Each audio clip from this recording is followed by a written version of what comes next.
I would say is that um, it was only very recently I realized it was just because of the emptiness happened is one thing, but I lost myself in it. It was losing myself into the powerlessness of it. So many things happened during that time also, like um, being exploited, being sexually abused, those kinds of things. It is much later that I realized that it was only one reason that I allowed myself to go into the powerlessness. Didn't just catch myself that yes, all my identity is broken and it's time to just reinvent. Because in the society they don't teach you that. They teach you to take pills. They teach you to go cry to someone. They teach you to have relationships if you're of that age. They do not teach you to reinvent yourself. And that's where I missed. But thankfully, by the end of 2012, there was another inner awakening. And of course, this time I would not even have the fantasy of going for that inner awakening, but it kept popping up. And because we have the custom of watching Swamiji's satsang every day, and whether I'm listening to his words or not, I am thankful to my siblings and my mom who kept playing this every day, where it just went into me indirectly. And it was that time where at the end of 2012, um, I just felt like I didn't feel like, oh, I need to go, and because Swamiji was saying that it's best. He was saying many things. It was one of the 2012, as all of you may know, the so-called world is going to end period. And my whole thought was, it will be nice if I just be with Swamiji for 21 days. I would like to just sit and see him. And it so happened that I am one of the fortunate people. As a family, we were with Swamiji for 21 days in the cruise in awakening. And I tell you, it was right now, when after, especially 2 years after, I've been in this lifestyle of sannyas for 4 years now, and 2 years after into this lifestyle, when I go back to that memory of how it happened, I'm just so grateful that even during those moments, it was just life's compassion. It was just for my viewers who may not agree to me or may relate to me, connect with me, that Swamiji is Sadashiva. And at the time I didn't know that, I know Sadashiva, but I didn't know that concept of Swamiji Sadashiva. But he was the ultimate.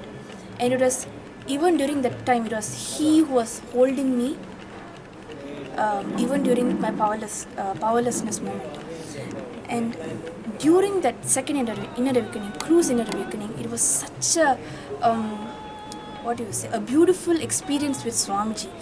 I did get personal attention from Swamiji, like during classes and all, but one of the most beautiful thing is experiencing the oneness.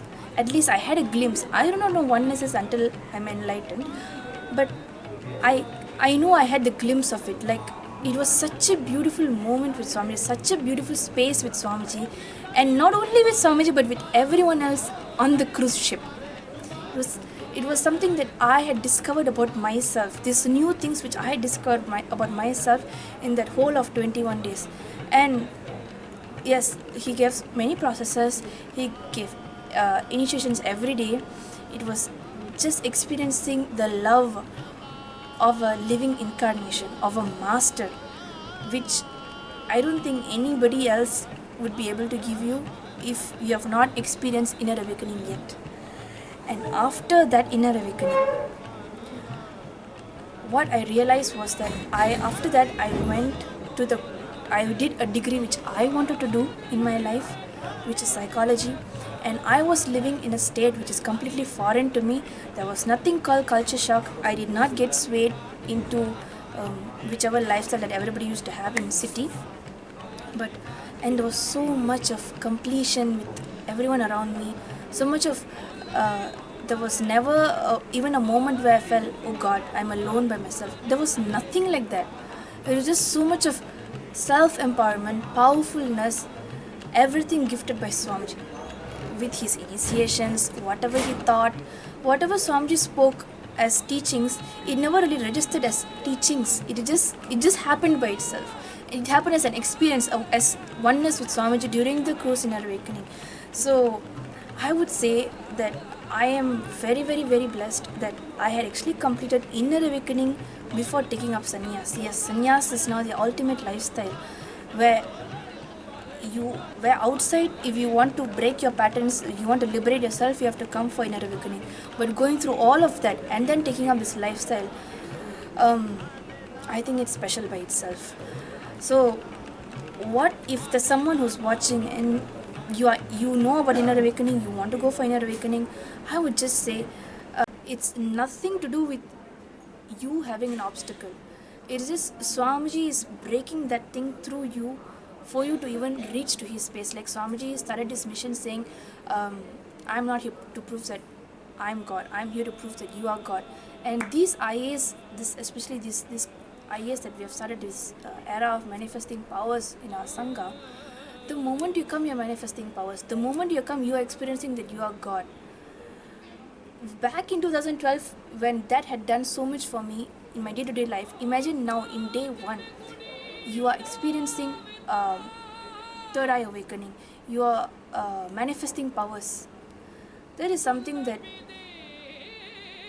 any obstacle can never be even the size of an ant hill big. All I will say is that, see, it is because of Swamiji you know about inner awakening. It is because of Swamiji you are still seeking to do inner awakening. It is only because of Swamiji you will even come for inner awakening. Make this as a ferocious decision. You will see everything clearing. You will just be there for inner awakening and manifesting powers. See, to manifest powers, as far as I've been learning from people around me, everybody is manifesting powers. So just by being around them, one thing that I observe is that heaviness of your individual identity is just getting dispersed, diluted into the air. So all this all of this comes in the form, it is being supported to you in the form of obstacles. You reducing the identity that you have about yourself happens through breaking through these obstacles. So all I will tell you is, it is only through Swamiji you will manifest inner awakening. So drop the heaviness you have about your own obstacle. Everything will just clear and you will come here, sit here, manifest powers with Swamiji. It is high time that you just don't be a viewer. You come here, manifest powers and make your first YouTube video on your first day of inner awakening. So this is my sharing for today. I'll see you in my next video. Thank you. I'm really very thankful for being able to be here this age at this situation in this time, and I'm really excited. I'm really looking forward to going back to my life and living it fully without any fear or stuff like that, despite I'm still a youngster, not into the family yet, because I haven't faced all that family situation to deal with money and emotions and work and everything. So when I'm now in here, so I know exactly how to deal with situations like that when it comes. Meditation, you just have to look in and just really experience the beauty in it, because I also thought meditation is so boring, it's not really for youngsters and everything. But because of meditating and the Kundalini awakening, that was like a big prize. It was good. It was really good to feel myself levitate. I didn't expect myself to levitate actually. It's actually a difference in the way I look at things and matters and situations.